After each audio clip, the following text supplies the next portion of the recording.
Hey everyone, it's Kathy and this is Cookies with Kat. I have a few Easter cookies here that I just need to finish up. I started by outlining them and flooding them, and they've been setting up to crust over and dry a little bit. And I'm just going to add some embellishments, and I thought it would be fun to show you some of the fun ways you can embellish cookies like this. These cookies are going to end up in my grandchildren's Easter baskets. So I'm going to come back in here after doing the white and the pink. I'm going to try a little something. Let's see. Let's do the pink cookie. Try to just sort of do a loop up here. Not too thick, not too thin. Bring it all the way down here like a figure 8. Carefully back up. And now I'm just going to do the same on the other side. I want it to be a little thicker at the outermost round part and then come in and taper. I think that looks pretty cute, but it needs a little something. I'm just going to dab a little more icing here in the middle. And I've got a handful of different embellishments that I can use. And these are embellishments that I pre-created. And when I say that, what I mean is they're called transfers. To make a transfer, you just create the shape that you want, usually with an outline that's been printed out, and you cover it with parchment. I use page protectors. I put my outlines right in the page protector. But then you follow the outline with your icing and just let it dry on the paper. And once it's dry, you can peel it right off, and then you have little embellishments that are all ready to go. And I just have to decide which embellishments will go on which cookies.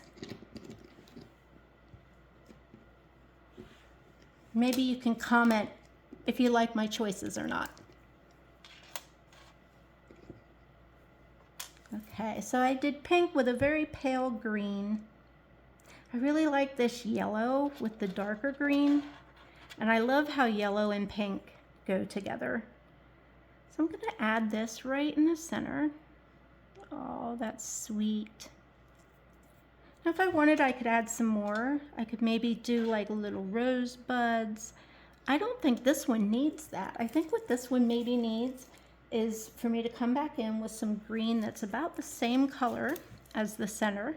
This is a leaf green, and I believe the brand is Americolor. I'm just going to add some little leaves in here that are a little darker, and I'm just kind of making them wider at the base and pulling them out to a point.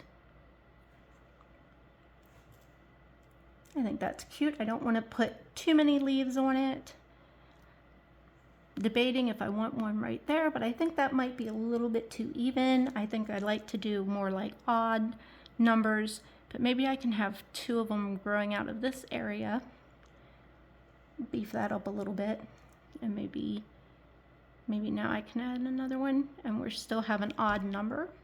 That looks cute. I'm gonna leave it as is.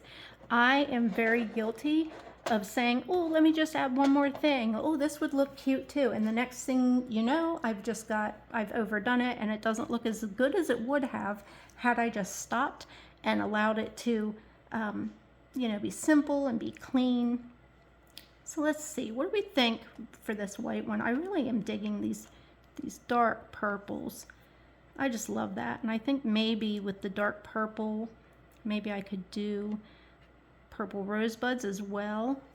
I wonder how that would look with the darker green, or if it would be better with lighter green. I think that lighter green actually allows the purple to pop a little bit. But I also think maybe this smaller one would be better. And maybe a little bit smaller rosebud. Yes, I like that. Okay, so I'm going to take them off. And this is what's great about making transfers. I can play with them and see what I like, what do I think looks the best. Once you've laid icing wet down on your cookie, you can scrape it off, but oftentimes even after you scrape it off, it leaves a visible line where the icing was, especially if you're using a darker color like that purple. So I would rather make these little floral pieces earlier and have them dried and ready to go when I'm ready to decorate. It just makes some sense to me, more sense that way. Because then I can play with them, I can see what I like. And I've already said that. So, okay. Just gonna take a little more of this green, just a little drop. I'm just gonna use that as glue for these side buds that we're adding. Just put those on there. And I do have tweezers as well. Oftentimes I'll take my tweezers just to get them just exactly where I want them. And kind of lift it up and give it a look. I think that looks pretty good.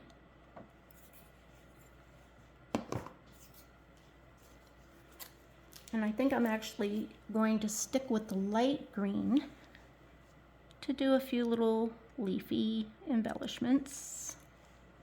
And again, I don't want to do too many leafy embellishments, but I will do some.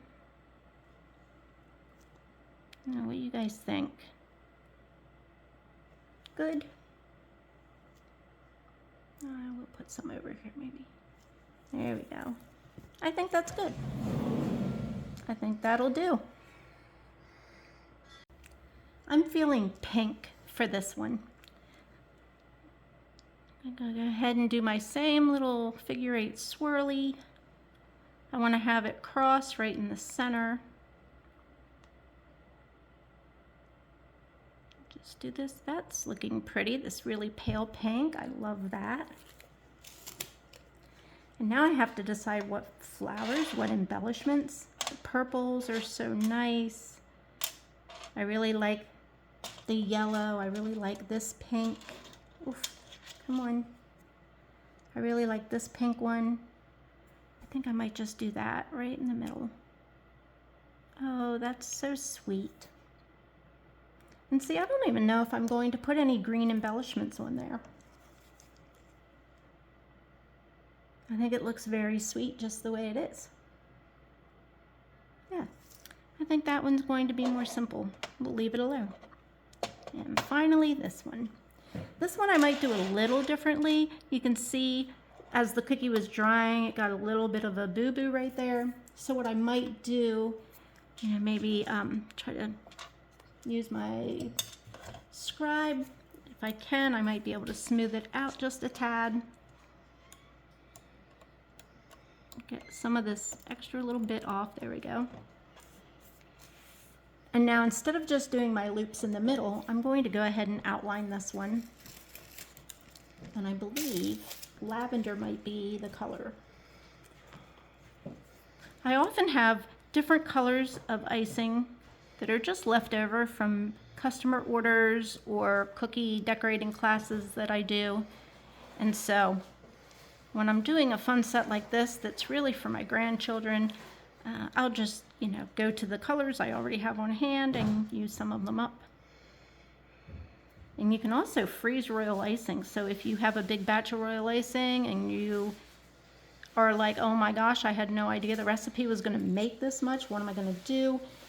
You can always put this in an airtight container and freeze it for up to about 6 months. And it'll come out just fine. You can freeze fully decorated cookies as well, and they will come out just fine. Okay. I can already tell this one is not my favorite, but it's still going to be really cute. And the kids are going to love it. So all is good, right? Okay. I think this one is going to be purple. Purple in the middle. How's that? Is she cute? She's not bad. She's not bad. So let's see how she looks with a darker green leaves. Don't know. Don't know, guys.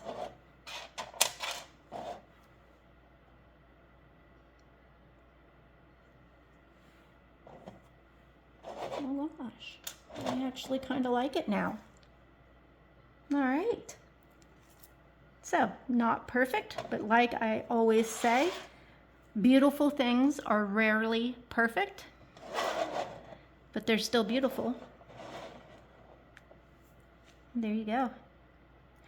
This is Cookies with Kat. Thanks for joining me today. Be sure to click like and hit subscribe if you like this content and want to see more of it.